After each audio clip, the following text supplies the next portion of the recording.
नमस्कार, मैं अंकित और आप देख रहे हैं इस वक्त लोकार्पण। आप सभी का एक बार फिर से लोकार्पण के इस लाइव सेशन पर स्वागत कर रहा हूं। आज देहरादून परेड ग्राउंड में नहीं हूं। पहले सबसे पहले आप सभी युवाओं को बहुत बहुत मुबारक हो और बधाई के पात्र हैं आप सभी कि एक संघर्ष आपने जो किया था 8 दिन में, उसका परिणाम आपके हाथ में आ गया। मगर उसी के बीच जब वो संघर्ष पूरा होता है तो ऋषिकेश एम्स के आगे जो ठेली पटरी वाले हैं वहां पर एक प्रकरण हो जाता है। कल हम एक खबर देख रहे थे कि जिसमें लगातार जो लोग हैं कुछ दाल उछाल रहे हैं, कुछ भात उछाल रहे हैं और लोगों के ऊपर नहीं बल्कि प्रशासन के ऊपर वो तमाम चीजें करते हैं। मेरे साथ लालमणि भाई है, मेरे साथ नरेंद्र सिंह नेगी जी है। नेगी जी से इसलिए मैं बात बड़ा खुश रहता हूं क्योंकि उनका जो नाम है वो एक ऐसा नाम है जो शायद कभी कोई भूल ही नहीं सकता है, उत्तराखंड में रहने वाला हर कोई व्यक्ति। मेरे साथ गौतम भाई हैं और साथ ही मेरे साथ स्वाभिमान मोर्चा के प्रवक्ता हैं हिमांशु जी। बात करते हैं लालमणि भाई से, जिस विभाग को मैं हमेशा कहता हूँ लालमणि भाई कि ये आपका प्रिय विभाग है। आज मैं जो देख रहा था आपके ज्ञापन में, उसमें कुछ लाइनें अलग सी देखने को मैं देखता था कि भाई लालमणि भाई लिख रहे हैं कि खदरी श्यामपुर या फिर ऋषिकेश के इस जगहों पर ये त्रुटि हो रही है, हमारा पुलिस प्रशासन कुछ नहीं है। पुलिस प्रशासन के ऊपर बात आ रही है तो आप लोग खड़े हैं। क्या कहेंगे इस पूरे विषय में, कल के बारे में भी आराज होगी? बिल्कुल। जो कल का जो प्रकरण हुआ है दुर्भाग्यपूर्ण भी है, और जिस तरीके से प्रशासन के ऊपर और इस तरीके से जो हमला ही बोलेंगे इसे, कि किस तरीके से जब सबने देखा कि किस तरीके से जो ठेली रेडी वाले थे, जब आप नगर निगम नगर निगम की टीम हो गई है जो सब काम अपनी अपनी ड्यूटी कर रहे थे, तो उस समय इस तरीके की जो हिम्मत उन लोगों को आती है और किस तरीके से वो इस तरीके से उनके ऊपर एक हमला ही बोलेंगे कि, तो इस तरीके से हमला हुआ बेहद दुर्भाग्यपूर्ण है। और इस तरीके से संस्थाओं के ऊपर, चाहे वो हमारी पुलिस प्रशासन हो या हमारा जो नगर निगम की जो टीम वहां पर अपना काम कर रही थी, तो इस तरीके से उनके ऊपर हमला हो जाता है। तो अगर ये हमारी प्रशासनिक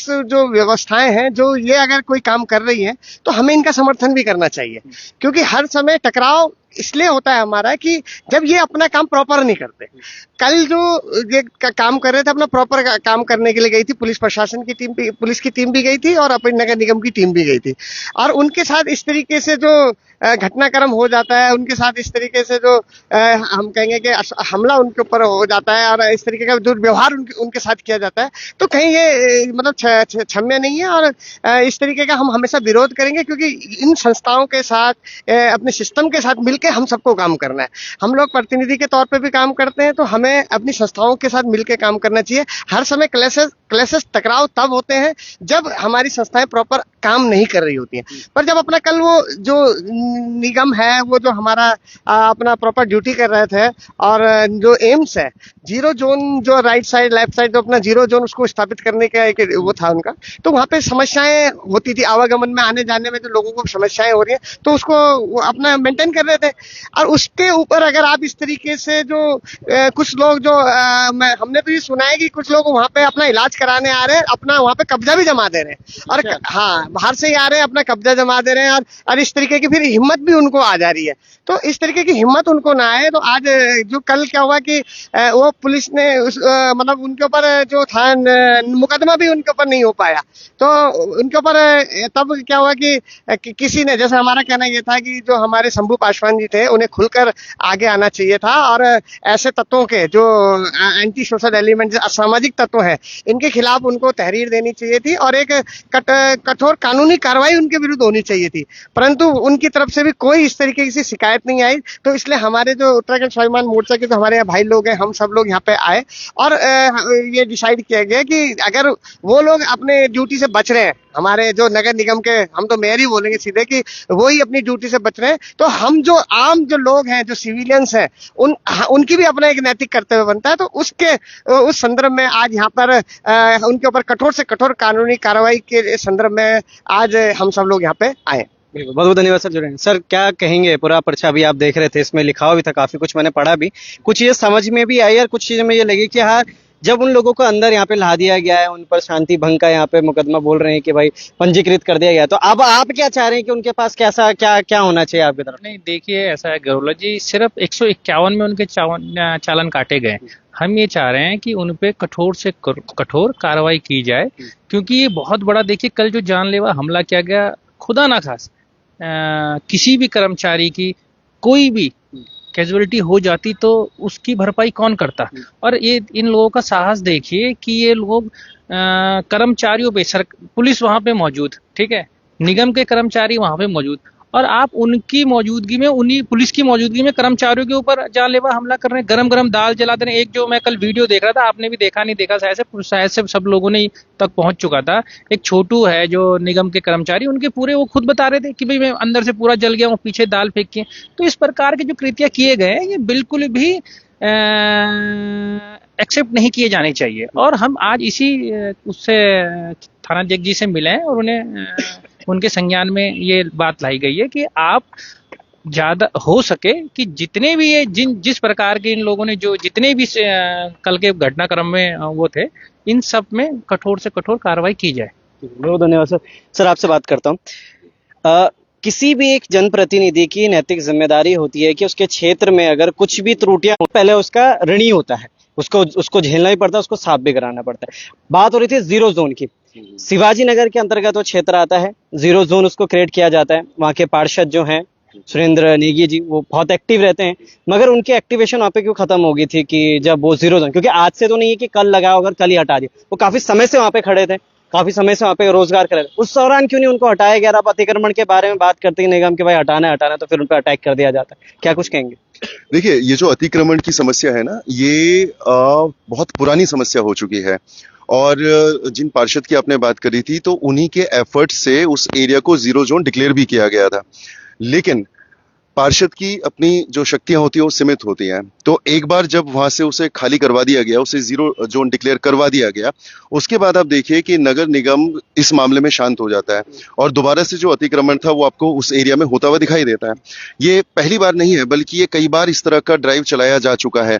नगर निगम ने भी चलाया है और साथ के साथ पुलिस ने भी इसमें सहयोग किया है। लेकिन जो एक इच्छा शक्ति चाहिए थी, जो एक दृढ़ संकल्प चाहिए था इस ड्राइव में, वो कहीं ना कहीं राजनीतिक कारणों की वजह से हमें कम होता हुआ दिखाई दिया। लेकिन जो कल की जो घटना थी, वो सारी घटनाओं से सबसे बड़ी घटना इसलिए थी क्योंकि सरकारी हमारे जो ऑफिसर्स हैं, जो हमारे पुलिस कर्मचारी हैं, जो नगर निगम में कार्यरत जो लोग हैं, उनके ऊपर कल हमला किया जाता है। वो लोग अपनी ड्यूटी वहां पे परफॉर्म करने के लिए गए थे, लेकिन उनके ऊपर हमला किया जाता है। आपने देखा होगा वीडियो में कि इस तरीके से गर्म दाल उनके ऊपर फेंकी जाती है और कई लोगों के जो है उसमें नुकसान भी बहुत बड़ी उसमें हमें होते हुए दिखाई दे रहा है। अब यहाँ पर आप देखिए होता क्या है, जब पुलिस अपना कार्य कर रही है, उनके काम में विघ्न पैदा किया जा रहा है, उसके बाद नगर निगम के कार्य में विघ्न पैदा किया जाता है, उन लोगों को यहाँ पर थाने में बंद कर दिया जाता है। लेकिन उसके बाद भी आप देखिए कि नगर निगम जो इसमें डायरेक्ट पार्टी है, जिनके लोगों के ऊपर हमला किया गया है, वो अभी तक किसी भी प्रकार की कंप्लेन यहाँ पे नहीं कर रहा है। तो एक बड़ा सवाल ये भी होता है कि नगर निगम क्यों नहीं आ रहे हो? क्या लगता है राजनीतिक राजनीति क्या देखते हैं इसमें? इसमें आप सीधे तौर पर देखिए राजनीति क्या है। राजनीति आप ये देखिए कि जो लोग वहां पर हैं, जिन लोगों ने अतिक्रमण किया है, वो लोग कौन लोग हैं? वो यहाँ के मूल निवासी नहीं है।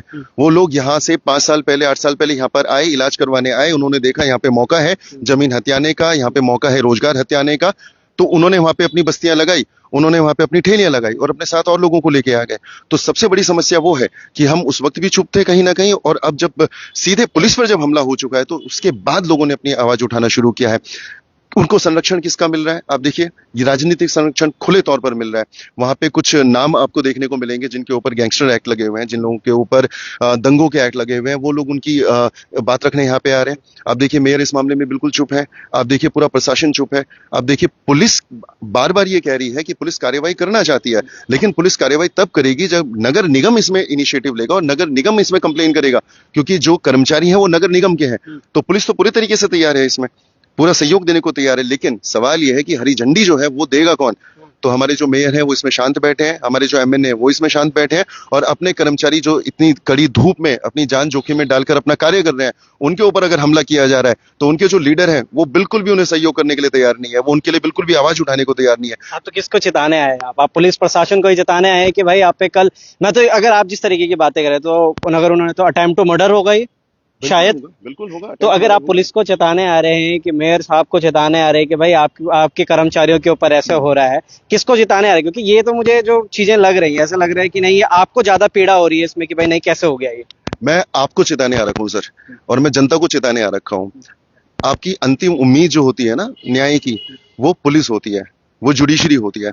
सामने बैठे हैं जज साहब का गेस्ट हाउस वहां पे है, उसका लिहाज नहीं किया गया, पुलिस का लिहाज नहीं किया गया, पुलिस वालों के ऊपर हमला किया गया, उनके ऊपर दाल फेंकी जा रही है। तो क्या आपकी हिम्मत नहीं टूटी उस वीडियो को देखकर कि अगर पुलिस के ऊपर हमला हो रहा है तो आप और मैं तो बहुत आम नागरिक हैं, हम कहाँ सुरक्षित हैं?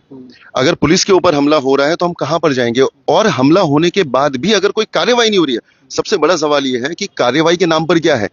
सबसे बड़ा सवाल यह है कि कार्रवाई क्यों नहीं हो रही है? तो अगर उनको, खुद पुलिस वालों को अगर न्याय नहीं मिल रहा है तो आम जनता कहां पर जाएगी? क्या ये सवाल नहीं है? क्या ये आपको नहीं डराता है? ये आपको भी तो डराना चाहिए। उस रास्ते से आप भी तो जाओगे एक दिन, हम भी तो उस रास्ते से जाएंगे। तो जिन लोगों ने आज पुलिस वालों पे अटैक कर दिया, सरकारी नौकरशाही के ऊपर अटैक कर दिया और उनके ऊपर कोई भी मुकदमा नहीं हुआ है, कुछ भी उनके खिलाफ नहीं हुआ है, तो कल के दिन क्या उनकी हिम्मत नहीं बढ़ेगी? कल के दिन जब आप उनसे सवाल पूछोगे तो क्या वो दादागिरी नहीं दिखाएंगे? और ये तो हमसे ज्यादा तो आप इस बात को जानते हैं कि ये सबसे बड़ी समस्या है। बात उनके ठेले लगने से ना लगने से नहीं है, बात उनके नाम से, उनकी जाति, उनके धर्म से नहीं है। बात यह है कानून सबके लिए बराबर होता है। हम यहाँ पर ये कहने के लिए नहीं आ रखे हैं कि जीरो जोन में आप हम लोगों की ठेली लगाओ। जीरो जोन का मतलब जीरो जोन, वहां पे किसी की ठेली नहीं लगेगी। तो सबसे बड़ा सवाल तो ये है कि हमें डरना पड़ेगा। अगर पुलिस यूनिफॉर्म के ऊपर अटैक हो रहा है तो एक आम नागरिक को डरने की जरूरत है। काफी गहरी बातें कही हैं, अगर आप समझ पाए होंगे। मैं लास्ट आपसे पूछता हूँ, क्या क्या चाहते हैं यहाँ पे, क्या होना चाहिए अब? क्योंकि उन्होंने सारी बातें कर दी, 151 लग गई, उससे भी आप संतुष्ट नहीं है। वो कह रहे हैं कि उनमें किसी के ऊपर गैंगस्टर एक्ट भी लगा हुआ है, उस चीज पे भी हम संतुष्ट नहीं है। आप कह रहे हैं कि भाई मेयर साहब इसमें कुछ नहीं कर रहे हैं, उस चीज पे आप संतुष्ट नहीं है। प्रशासन के ऊपर प्रशासन कुछ नहीं कर रहा। क्या चाहते हैं, क्या होना चाहिए उन लोगों के साथ? देखिए अंकित जी, मेरा रोज का रास्ता है वहां से, क्योंकि मेरे बच्चे का कारोबार जुड़ा है उसी रोड पे, और मैं रात को भी, देर रात को भी घर जाती हूँ, सुबह सुबह आती हूँ। कल इतनी बड़ी घटना जब घट जाती है, अब देखिए वहां पे वो जो दाल फेंकने वाली है उसमें मैंने कुछ देखा, महिलाएं भी थी, तो उनकी इतनी हिम्मत की, एक कर्मचारी पे, पुलिस वालों पे भी कुछ छींटे पड़े हैं दाल के। तो जब आम आदमी, वो ये पुलिस वाले या कर्मचारी ये लोग सुरक्षित नहीं है तो आम आदमी कहाँ से होगा? मैं वहां से रात को निकलती हूँ, वहां पर सारा नशेड़ी, सब लोग नशों का कारोबार होता है अगल बगल पे। तो मैं, हम पुलिस वालों से ये भी मिलने आए थे, पुलिस प्रशासन से, कि आप उस पे भी कार्रवाई करो। जो जीरो जोन, अभी जैसे कि हिमांशु भाई ने बोला जीरो जोन है, वाकई में वो 1 महीने पहले घोषित हो गया था सुरेंद्र भाई के प्रयासों से कि ये जीरो जोन होना चाहिए। लेकिन अब मैं, जैसे मैंने आपको बताया कि मेरा रोज का आने जाने का रास्ता है, अब यकीन नहीं करोगे, आप वहाँ रास्ता पार नहीं कर सकते, क्योंकि उन्होंने इतना ज्यादा अतिक्रमण वहां पे करा हुआ। और कहाँ के हैं ये लोग? मूल निवास के तो नहीं है, यहाँ मूल निवासी तो नहीं है, ये लोग हैं बिहार मूल के लोग हैं, बिजनौर के लोग हैं। अच्छा, मूल निवासी भी होता है, वो ऐसा करता था? बिल्कुल नहीं, हम उसका भी विरोध करते। जो हमारे मूल निवासियों की ठेलियां हैं वो कम से कम 200 मीटर दूर है, लेकिन इन लोगों ने वहां पे इस तरह का जकड़ दिया वहां पर कि हमारे संसाधन भी इन्होंने लूट दिए, सब कुछ बर्बाद कर दिया मतलब। और आज भी हमें डर लगता है, क्योंकि देर रात हमारे बच्चे कारोबार करके घर आते, हमारे बच्चे के साथ ही कुछ घटना घट सकती है। इसलिए हमें दर्द है पुलिस वालों का भी है। ऐसा नहीं कि हम रोज इनसे लड़ते हैं, हम तो जनहित के मुद्दों के लिए लड़ते हैं। इन पे जब इतनी बड़ी, इनके ऊपर जब हमला हो सकता है, या नगर निगम के कर्मचारियों के ऊपर हमला हो सकता है, तो हम क्या चीज है? आप और हम तो कुछ भी नहीं है। आप भी जाओगे, आप भी जाओगे, आप पे भी हमला हो सकता है, क्योंकि आप रात दिन ये खबरें बताते हो, आप सचेत करते हो जनता को, इसलिए आपको भी हमला हो सकता है और हम पे भी हमला हो सकता है। इसलिए ये पीड़ा देखते हुए आए हम यहाँ पर, और हमने सर को ज्ञापन भी दिया है, और उन्होंने हमारी बात भी सुनी है। कह रहे कि आपको जो भी हेल्प चाहिए हम करेंगे। बहुत बहुत धन्यवाद। गौतम भाई, सेम प्रश्न आपसे पूछ रहा हूँ मैं, क्या कहेंगे इस पूरे विषय में? अभी ये पूर्व में जो हमारे प्रवक्ता साहब ने कुछ बोला और आपने उसमें सवाल पूछा था कि आप क्यों आए, तो मैं इसका थोड़ा सा जवाब अपने शब्दों में दूंगा। आप देख रहे होंगे ऋषिकेश वो भूमि थी, कभी आपने देखा नहीं होगा कि अतिक्रमण के नाम पे कई बार कार्रवाई होती है, मगर शायद आपने पहली बार ऐसा देखा होगा अतिक्रमण जिन लोगों ने करा है वो हिंसा में उतर आए हैं। पूर्व में भी कई बार अतिक्रमण तो कई बार होता है कि अपनी रोजी बचाने के लिए हर कोई धक्का मुक्की बचाने की कोशिश करता है, विरोध करता है, धरने में बैठता है, अपनी बात रखता है, मगर पहली बार ऐसा हुआ है। और पहली बार नहीं, इससे पहले भी देखिए आप, पत्रकारों पे भी कभी कभी हमला नहीं होता था, पर पूर्व में आपने देखा मोहित डिमरी जी के ऊपर हुआ, और आज प्रशासन के ऊपर। तो ये बहुत निंदनीय है। क्या ये इस प्रदेश को, इस ऋषिकेश को क्या बनाना चाहते हैं? शायद उन प्रदेशों में लाना चाहते हैं जहां गुंडागर्दी चरम पे रहती है, और गुंडागर्दी ही चलती है, प्रशासन का कोई वो नहीं चलता। और आज नगर निगम की जो टीम आई थी, मैं तो एमएनए साहब को आपके माध्यम से कहूंगा, ये आपको अपनी टीम का साथ देना चाहिए। आप उन पे दबाव डाल रहे हैं कि एफआईआर ना करें, ऐसा क्यों? क्योंकि ये वो व्यक्ति पे हमला नहीं हुआ, आपके साख पे हमला हुआ है, नगर निगम की प्रशासन की जो साख होती है और प्रशासन की साख होती है उस पे हमला हुआ है, तो मुझे ये लगता है कि उन्हें कार्रवाई करनी चाहिए, एफआईआर लिखानी चाहिए। भविष्य में इस तरह की घटना ना हो, ना तो आज इनको आज एफआईआर नहीं होती तो भविष्य में कल ऐसी होगा, गुंडा राज शुरू होगा, पत्रकारों में हमले होंगे, प्रशासन में हमले होंगे, समाज सेवी में हमले होंगे, तो ये बड़ा दुर्भाग्यपूर्ण है। चलिए, बहुत बहुत धन्यवाद। तो ये तमाम पूरे जो प्रकरण था आपने समझा और जाना भी किस किस तरीके की तमाम चीजें हो रही थी, मगर वाकई में क्या अगर कोई व्यक्ति अपना काम कर रहा है, यानी कि कोई अधिकारी अपना काम कर रहा है, उसके ऊपर ऐसे चीजें हो जाना तो शायद ठीक भी नहीं है, क्योंकि पहले हम उनको चिताते हैं कि भाई आप ये कर नहीं रहे, और जब वो करने पे आते तो उनको करने नहीं दिया जाता है। तो ये भी कुछ चीजें। चलिए, बने रहेगा लोकार्पण के साथ, क्या कुछ होता है। तब तक के लिए जय हिंद, जय भारत, जय उत्तराखंड।